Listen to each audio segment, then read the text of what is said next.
ভার্সিটির চত্বরে কালকের বিয়ে করা অনাকাঙ্ক্ষিত স্বামীকে দেখে আশ্চর্যের চরম সীমানায় পৌঁছে যায় নীলা। এটা কি হচ্ছে তার সাথে? সে কি স্বপ্ন দেখছে নাকি বাস্তবে দেখছে? তার সামনে দিয়ে প্রিন্সিপালের রুমে ঢুকছে একটি তাগড়া যুবক।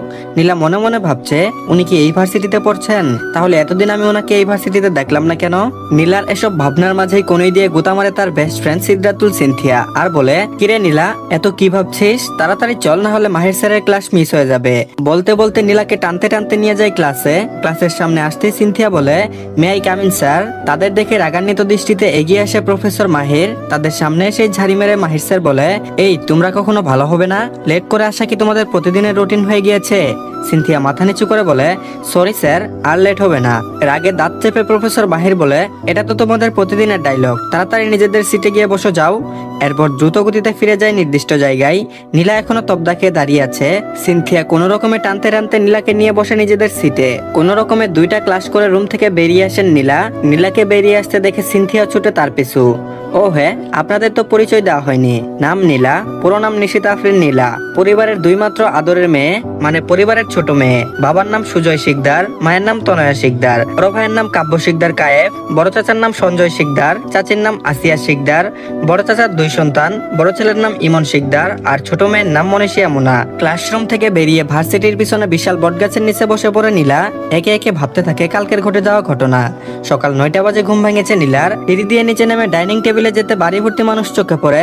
আজ ছুটির দিন বিধায় বাড়িতে এসেছে নীলা, না হয় সে হোস্টেলে থাকে।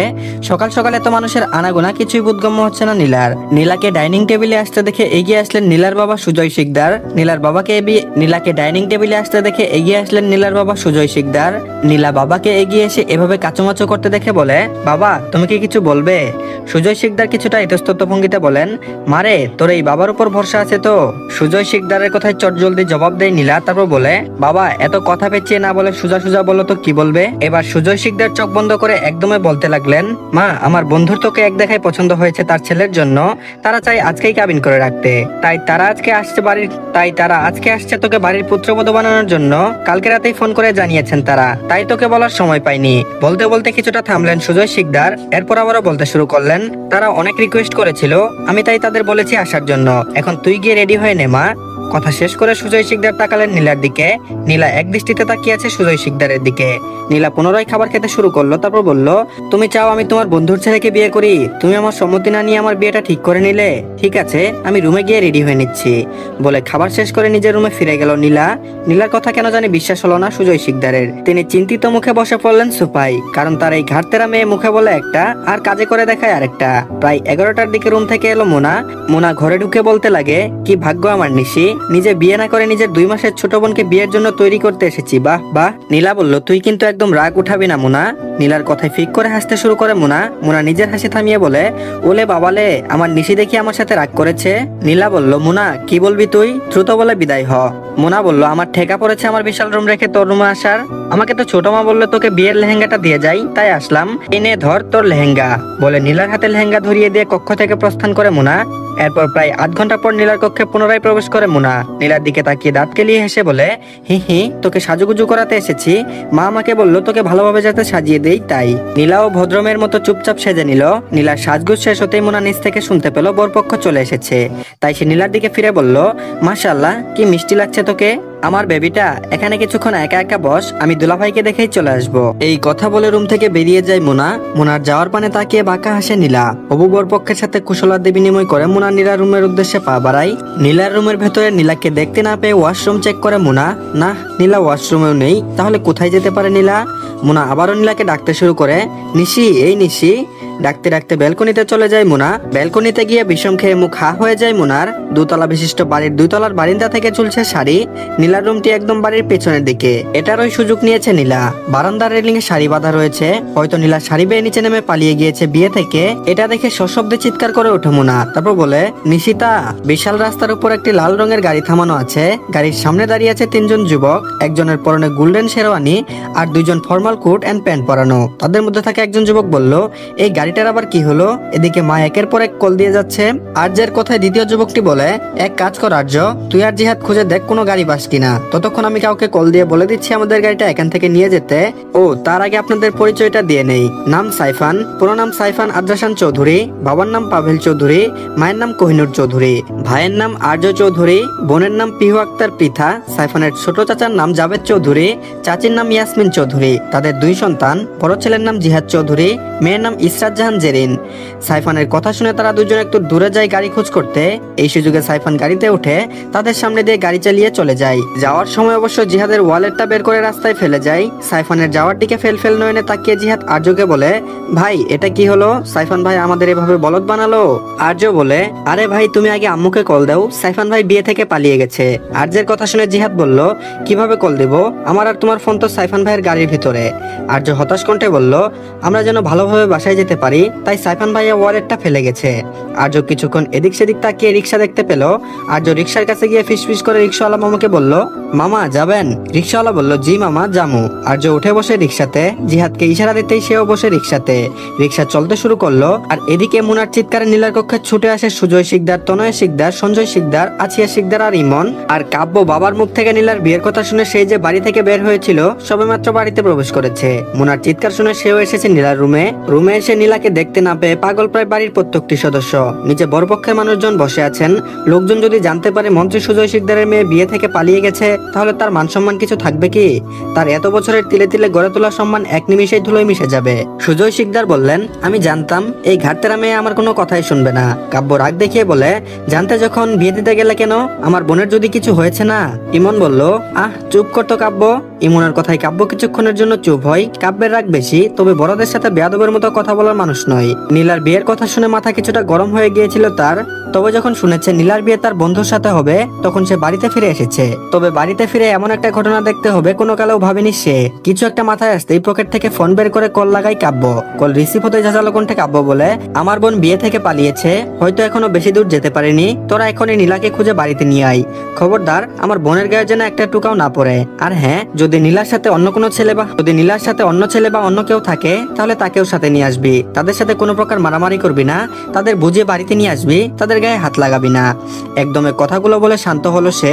সবাই এক নয়নে তাকিয়ে আছে তার দিকে। একটা ভাই তার বোনকে কতটা ভালোবাসে, এমন একটা মুহূর্তে নিজের বোনের পক্ষ নিতে পারে, এটাই হয়তো ভাই বোনের ভালোবাসা। হন্তদন্ত হয়ে শিকদার বাড়িতে প্রবেশ করলো আর্য আর জিহাদ। ড্রয়িং রুমে বসেছিলেন চৌধুরী বাড়ির সকল সদস্যরা। তাদের এত চিন্তিত হয়ে বাড়ির ভিতর আসতে দেখে তাদের দিকে এগিয়ে এলেন কোহিনুর চৌধুরী। কোহিনুর চৌধুরী তাদের উদ্দেশ্যে বললেন, কিরে তোরা এত চিন্তিত কেন? আর সাইফান কোথায়? মায়ের করা প্রশ্নে আর্য বলল, কেলেঙ্কারি হয়ে গেছে মা, সাইফান ভাই বিয়ে থেকে পালিয়ে গেছে। আর্যের কথা যেন ড্রয়িং রুমে বিস্ফোরণ ঘটালো। ড্রয়িং রুমের সোফায় মুখোমুখি হয়ে বসে আছেন সুজয় শিকদার আর পাভেল চৌধুরী। সুজয় শিকদার পাভেল চৌধুরীকে বলেন, আসলে বন্ধু আমার তোর সাথে কিছু কথা বলার ছিল। পাভেল চৌধুরী বলল, আমারও তোর সাথে কিছু কথা বলার আছে। পাভেল চৌধুরীর কথায় সুজয় শিকদার বললেন, তাহলে তুই আগে বল। পাভেল চৌধুরী বলল, না তুই আগে বল। সুজয় শিকদার বলল, না তুই আগে বল। পাভেল শিকদার ইতস্তত হয়ে বললেন, আসলে বন্ধু আমার ছেলে বিয়ে থেকে পালিয়ে গেছে। পাভেল চৌধুরী ভেবেছেন সুজয় শিকদার তার কথায় রাগ প্রকাশ করবেন, কিন্তু সুজয় শিকদার তাকে ভুল প্রমাণিত করে বলে উঠলেন, বন্ধু তুই আমাকে বড় বাঁচালি রে। সুজয় শিকদারের কথায় ভেবাচাকা খেয়ে গেলেন চৌধুরী বাড়ির সবাই। পাভেল চৌধুরীর প্রশ্নসূচক দৃষ্টিতে তাকাতে সুজয় শিকদার পুনরায় বললেন, অ্যাকচুয়ালি আমার মেয়েও বিয়ে থেকে পালিয়ে গিয়েছে।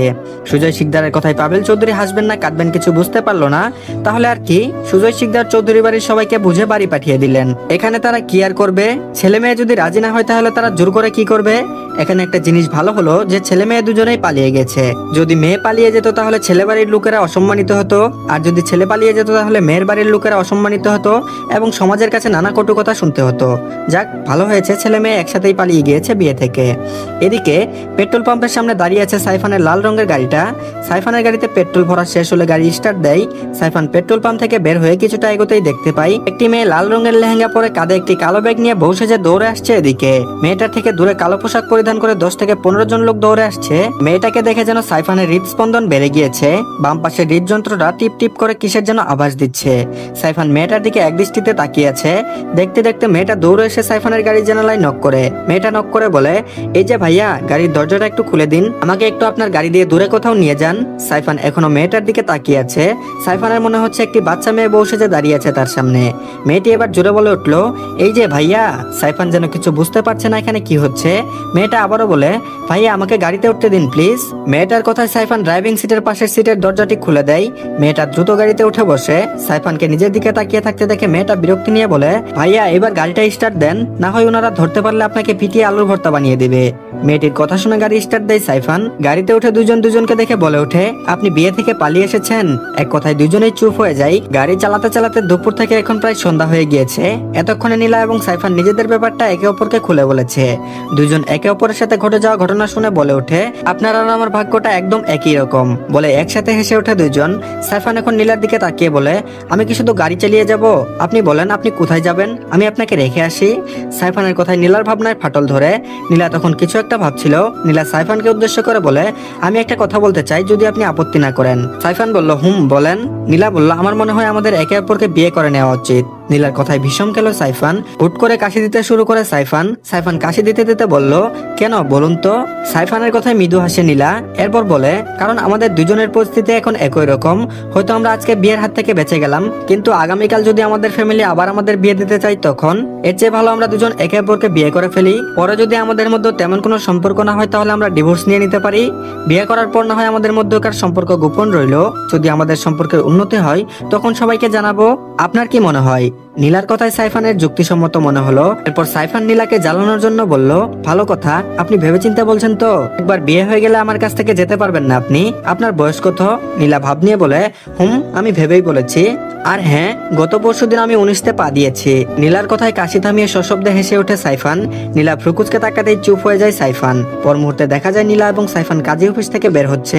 কাজী অফিসে বিয়ে শেষ হওয়ার পর নীলা নিজের কাঁধে থাকা ব্যাগ থেকে জামা কাপড় বের করে লেহেঙ্গা চেঞ্জ করে নেয়। কাজী অফিস থেকে বের হয়ে নীলা ও সাইফান একে অপরের ফোন নাম্বার এক্সচেঞ্জ করে নেয়। দুজনেই এগোচ্ছে গাড়ির দিকে। এখন সাইফান নীলাকে জিজ্ঞেস করে, এখন আপনি কোথায় যেতে চান বলুন তো? শ্বশুর বাড়ি নাকি বাপের বাড়ি? নীলা দাঁতে দাঁত চেপে বলে, আপাতত হোস্টেলে যেতে চাই। সাইফান মুচকি হেসে গাড়ির দরজা খুলে দেয়। নীলাও ভাব নিয়ে উঠে বসে গাড়ি থেকে। সাইফান নীলাকে হোস্টেলের সামনে নামিয়ে দেয়।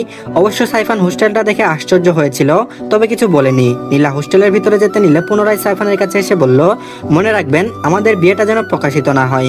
সাইফান ছোট্ট করে জবাব দেয়, মনে থাকবে।